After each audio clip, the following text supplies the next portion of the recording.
Κλείνω ένα ταξίδι για 3 μέρες. Ποια πλατφόρμα είναι η καλύτερη, πιο οικονομική, πιο αξιόπιστη? Airbnb, Booking, VRBO ή Trip.com?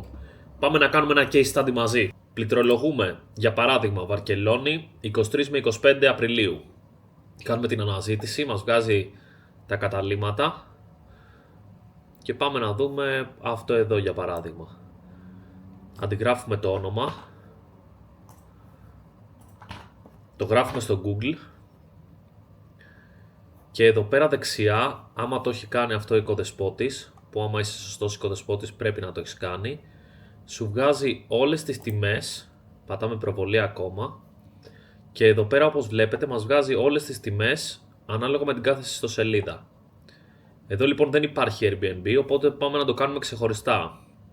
Έχουμε πατήσει ημερομηνίες 23 με 25 Απριλίου. Μπαίνουμε στην Airbnb.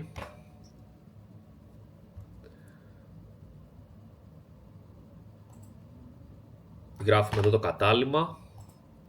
Βάζουμε τις ημερομηνίες. Είπαμε 23 με 25 Απριλίου. 23 με 25 Απριλίου. Και πατάμε αναζήτηση.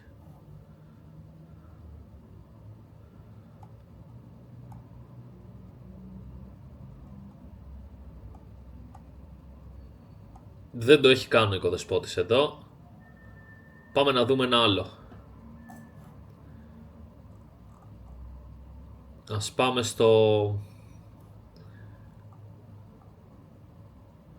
Ας δούμε αυτό εδώ. Όχι, αυτό είναι ξενοδοχείο. Ολίβια Μπαρτσελώνα. Αυτό φαίνεται ότι είναι κατάλημα. 2 βράδια 900 ευρώ. Copy paste. Το γράφουμε στο Google. Εδώ τα έχει βάλει.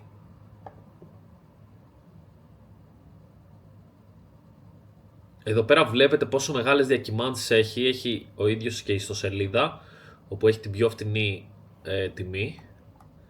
Απλά να ξέρετε ότι γενικά μέσω της ιστοσελίδας δεν υπάρχουν πολιτικές ακύρωσης. Δηλαδή από τη μέρα που θα κάνετε την κράτηση υπάρχει περίπτωση, άμα κάτι σας τύχει οτιδήποτε, δεν θα έχετε επιστροφή χρημάτων.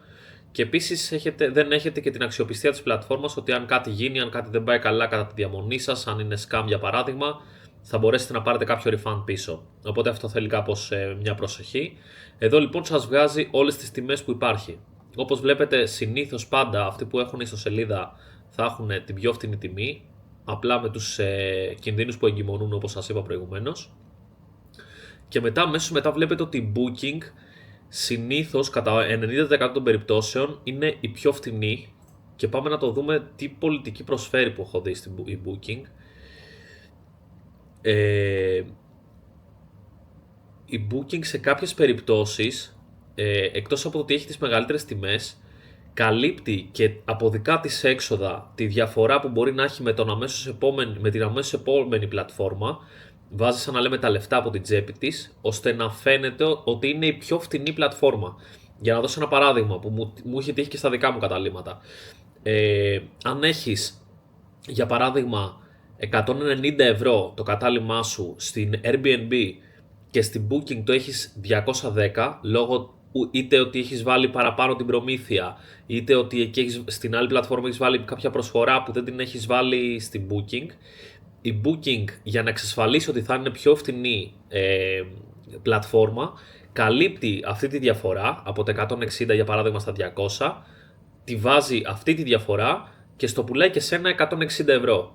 Αυτή είναι πρόσφατη τακτική που κάνει Booking, ώστε να εξασφαλίσει ότι οι πελάτες της θα βρίσκουν τις πιο φθηνές τιμές μέσω Booking. Αυτή η αναζήτηση λοιπόν στην Google, μετά από την έρευνα που έχετε κάνει, πιστεύω ότι μπορεί να σας βοηθήσει αρκετά να βρείτε τις φθηνότερες τιμές ανάμεσα στις πλατφόρμες. Όπως ξαναείπα, και εγώ εμπιστεύομαι την Booking, not sponsored. 90% των περιπτώσεων θα βρείτε τις πιο φθηνές τιμές εκεί. Επίσης, άμα έχετε κάνει πάνω από 5 κρατήσεις στην Booking, σας δίνεται και το δικαίωμα του Genius, το οποίο Genius ξεκινάει από 10% έκπτωση στην πλατφόρμα της Booking, και για κάθε κράτηση που κάνετε, τα περισσότερα καταλύματα έχουν το Genius ενεργοποιημένο, οπότε μπορείτε να παίρνετε 10% έκπτωση σε κάθε κράτηση που κάνετε μέσω Booking, εφόσον έχετε ολοκληρώσει τις 5 πρώτες σας κρατήσεις μέσω αυτής της πλατφόρμας. Κάτι ακόμα πάρα πολύ σημαντικό. Η Booking είναι η πιο διαδεδομένη πλατφόρμα για Ευρώπη και Αμερική. Σε αυτούς τους προορισμούς, είτε πάτε Ευρώπη είτε πάτε Αμερική, είναι μακράν η πιο διαδεδομένη και θα βρείτε τον περισσότερο όγκο καταλυμάτων ανάμεσα στην Booking, σίγουρα στην Airbnb και στη VRBO. Αν όμως παρόλα αυτά θέλετε να ταξιδέψετε στην Ασία, είτε στην Κίνα, είτε στην Ιαπωνία, είτε στην Κορέα, θα βρείτε πάρα πολύ μεγάλο όγκο καταλυμάτων στο trip.com. Αυτή η πλατφόρμα εξειδικεύεται περισσότερο ή τουλάχιστον έχει πολύ περισσότερο κοινό και καταλύματα στις ανατολικά ασιατικές χώρες, πιο πολύ δηλαδή όπως σας είπα Ιαπωνία, Κίνα και Κορέα, όπου εκεί πέρα θα βρείτε και σίγουρα καλύτερες τιμές γιατί δεν υπάρχουν τόσα πολλά καταλύματα στην Booking. Αυτό λοιπόν σαν tip άμα θέλετε να ταξιδέψετε προς τα εκεί. Με λένε Γιάννη Κωνσταντινίδη, μείνετε μαζί μου μέχρι το επόμενο βίντεο για tips σχετικά με traveling, host, διαμερίσματα, οτιδήποτε μπορώ να σας βοηθήσω. Είμαι εδώ, ευχαριστώ πάρα πολύ για την παρακολούθηση, τα λέμε στο επόμενο.